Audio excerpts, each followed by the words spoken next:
इतिहास में सबसे खतरनाक वॉर अक्सर सामने से नहीं आते। जो खतरे पैदा होते सामने से नहीं होते, वो आते हैं वहीं से जहां से हम सबसे ज्यादा सुरक्षित महसूस करते हैं। दोस्ती में एक सटल कंपटीशन हमेशा छुपा होता है। अगर आप आगे बढ़ते हैं तो दोस्त के भीतर कहीं ना कहीं एक सवाल उठता है, क्यों वो और क्यों मैं नहीं। आपको सबसे ज्यादा नुकसान वही पहुंचाता है जो आपके बहुत करीब होता है, जो आपके साथ होता है, जो आपको जानता है। बहुत ही कठोर चैप्टर है, बहुत ही कठोर। तो अगर आप अपनी दोस्ती, अपनी एथिक्स, अपनी मोरालिटी को बहुत ज्यादा एक कंफर्ट जोन में देखते हैं तो इस वीडियो को स्किप कर दो। लेकिन अब जो मैं क्रूएल ट्रुथ आपको बताने जा रहा हूं इस फेमस किताब से, वो शायद आपकी सोच को धक्का पहुंचाएगा, नुकसान पहुंचाएगा। कहानी शुरुआत होती है चैप्टर नंबर 2 में। यहां पर जो बात होती है कि आपने अपने सबसे करीबी दोस्त को सब कुछ दे दिया था, पद दिया, पैसा दिया, भरोसा दिया, और आपको लगा है मेरा अपना है, ये कभी धोखा नहीं देगा, मेरा बेस्ट फ्रेंड है। लेकिन इतिहास में सबसे खतरनाक वॉर अक्सर सामने से नहीं आते। जो खतरे पैदा होते सामने से नहीं होते, वो आते हैं वहीं से जहां से हम सबसे ज्यादा सुरक्षित महसूस करते हैं, सेफ महसूस करते हैं। दोस्त ने इंतजार किया, सीखा, नजदीक आया, और एक रात वही दोस्त मौत का कारण बन गया। हम सबको सिखाया जाता है दोस्ती सबसे ऊपर है, फिल्में हैं, मूवीज हैं। लेकिन अगर मैं आपसे कहूं कि सत्ता के खेल में दोस्ती सबसे बड़ी कमजोरी हो सकती है, और दुश्मन कभी कभी सबसे भरोसेमंद साबित हो सकती है। मैं नहीं कह रहा हूं, 48 लॉज ऑफ पावर यानी कि शक्ति के 48 नियम, रॉबर्ट ग्रीन का दूसरा लॉ जो आज इस वीडियो में मैं डिस्कस करने जा रहा हूं, और उसका नाम है never put too much trust in friends, learn how to use enemies. यानी मित्रों पर कभी भरोसा ना करें, शत्रुओं से काम लेना सीखें। थमिए, रुकिए, इस चैप्टर के आखिरी तक पहुंचिए, तकलीफ होने वाली है।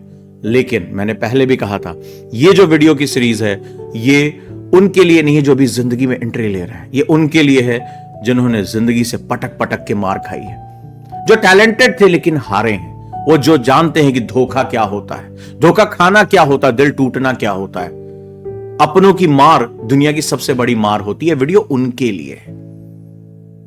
तो रॉबर्ट ग्रीन कहते हैं कि दोस्तों पर ज्यादा भरोसा मत करो, दुश्मनों का इस्तेमाल करना सीखो। रॉबर्ट ग्रीन इतिहास को एक भावनात्मक नहीं, रणनीतिक नजर से पढ़ते हैं। वो बताते हैं कि सत्ता के समीकरण में भावनाएं अक्सर भ्रम पैदा करती हैं।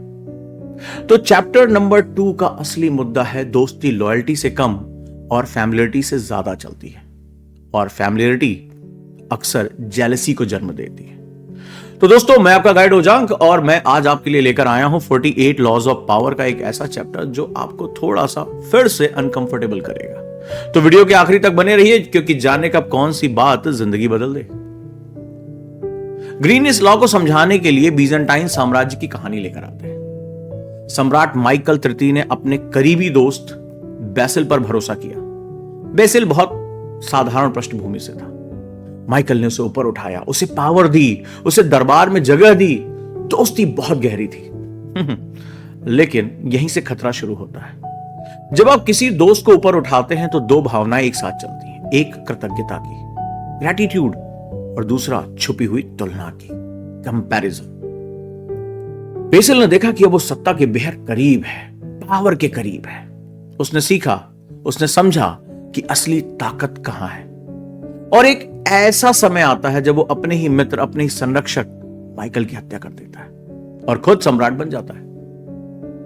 अब यहां ग्रीन बहुत क्लियरली कहते हैं कि दोस्तों पर अंधा भरोसा अक्सर इसलिए खतरनाक है क्योंकि वे आपको बराबरी से जानते हैं, वे आपकी कमजोरियां जानते हैं, वे आपकी आदतें जानते हैं, वे आपकी भावनात्मक संरचना जानते हैं, और सबसे महत्वपूर्ण, वे आपकी सफलता से खुद की तुलना करते हैं, आपकी सक्सेस से कंपैरिजन करते हैं। दोस्ती में एक सटल कंपटीशन हमेशा छुपा होता है। अगर आप आगे बढ़ते हैं तो दोस्त के भीतर कहीं ना कहीं एक सवाल उठता है, क्यों वो और क्यों मैं नहीं। यह सवाल हर दोस्त में नहीं होता, लेकिन सत्ता के खेल में संभावना ही काफी है। ग्रीन कहते हैं दुश्मन अगर सही तरीके से संभाला जाए तो ज्यादा स्थिर साथी बन सकता है। क्यों? क्योंकि दुश्मन को कुछ साबित करना होता है, उसे अपनी लॉयल्टी दिखानी होती है, उसे खुद को बदलना पड़ता है। दोस्त अक्सर एंटाइटलमेंट महसूस करता है, उसे लगता है मैं तो पहले से ही अपना हूं, वो उतनी मेहनत नहीं करता जितनी एक दुश्मन करेगा जो आपकी कृपा चाहता है। अब इसे आज की जिंदगी में देखिए, हम बिजनेस या स्टार्टअप की बात करते हैं। आप अपने सबसे करीबी दोस्त के साथ कंपनी शुरू करते हैं। शुरुआत में सब आसान होता है, कोई कॉन्ट्रैक्ट नहीं, कोई स्पष्ट सीमा नहीं, हम दोस्त हैं, सब समझ लेंगे, पार्टनरशिप हम शुरू करते हैं। लेकिन जैसे ही पैसा आता है, जैसे ही रिकॉग्निशन आता है, वही दोस्त सवाल पूछता है, उसका हिस्सा ज्यादा क्यों है, उसका नाम आगे क्यों है। दोस्ती में प्रोफेशनल क्लैरिटी नहीं होती और एम्बिग्युइटी अक्सर कॉन्फ्लिक्ट में बदल जाती है। अब रुकिए और मुझे बताइए कि क्या कभी आपने किसी के साथ मिलकर काम किया है और यह हुआ है? मैंने तो यह चीज देखी है, बहुत करीब से देखी है। मिलजुल कर काम की शुरुआत करने वाले आखिरी में लड़ झड़कर अगल हो जाते हैं, और ये बहुत बहुत आसपास हमारे होता है। अगर आपके साथ हो रहा है तो कमेंट में जरूर बताइए। अब आ जाते हैं जॉब्स पे।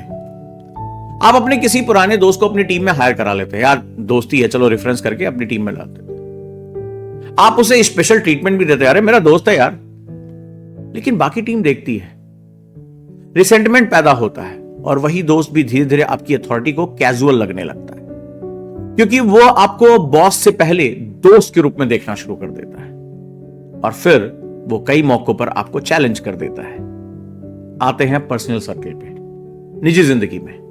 मान लीजिए आपने मेहनत से सफलता हासिल की, आपका कोई पुराना दोस्त जो आपके साथ सही शुरुआत से था वहीं का वहीं है, वो आपको बधाई देता है, मुस्कुराता है, लेकिन अंदर कहीं कंपैरिजन चल रहा होता है। ग्रीन कहते हैं ये जेलसी स्वाभाविक है, इंसान तुलना से बच ही नहीं सकता, और यहीं से लॉ का दूसरा हिस्सा आता है, learn how to use enemies.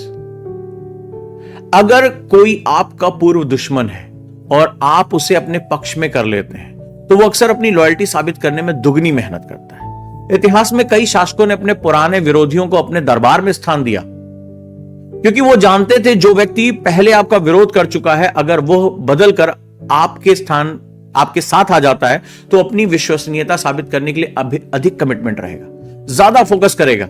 और यही किया था आचार्य चाणक्य ने।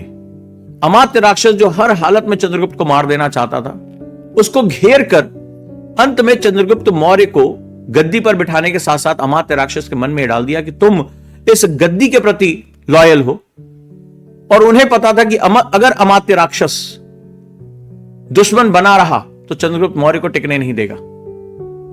इसीलिए आचार्य चाणक्य ने महाअमात्य का पद नहीं लिया, और महाअमात्य का पद किसको दिया? अमात्य राक्षस को दिया, जो पहले दिन से ही घोर विरोधी था। और इसका नतीजा क्या रहा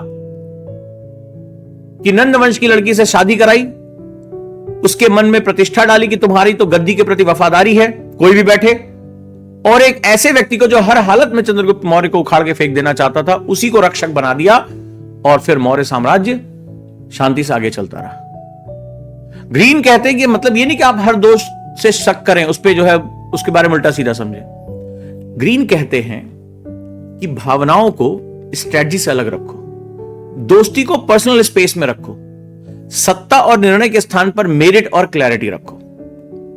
यह लॉ आपको ठंडा बना सकता है, कोल्ड बना सकता है। आप सोच सकते हैं क्या दुनिया इतनी स्वार्थी, इतनी गंदी है?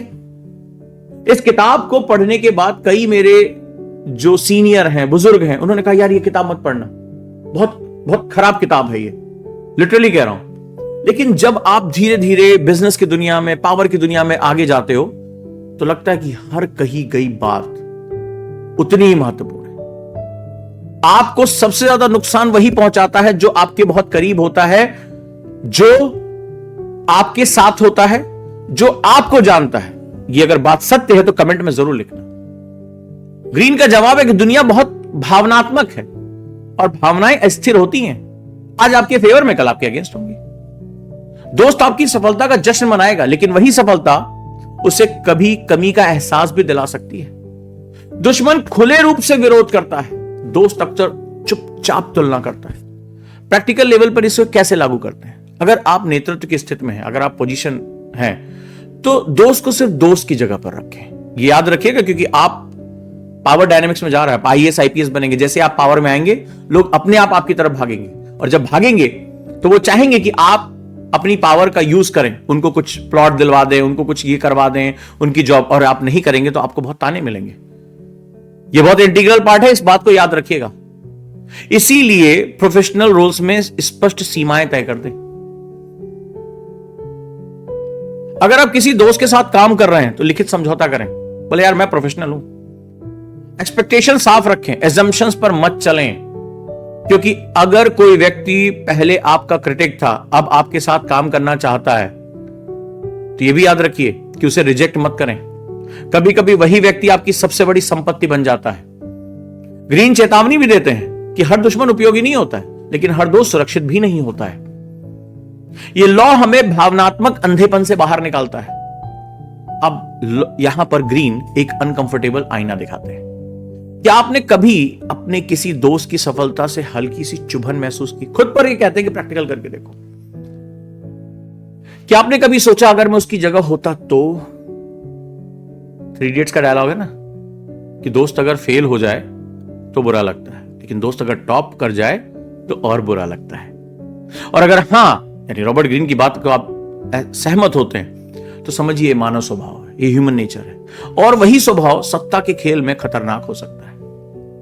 आप भी किसी के दोस्त हैं, आप भी किसी की तुलना में पीछे आगे हो सकते हैं। तो सवाल सिर्फ ये नहीं कि आप किस पर भरोसा करते हैं, सवाल यह है कि आप खुद कितने स्थिर हैं। दोस्ती बहुत खूबसूरत है, जरूरी है जिंदगी में, लेकिन सत्ता के साथ मिलते ही वो जटिल हो जाती है। दोस्ती पर्सनल है, सत्ता पावर गेम अलग है।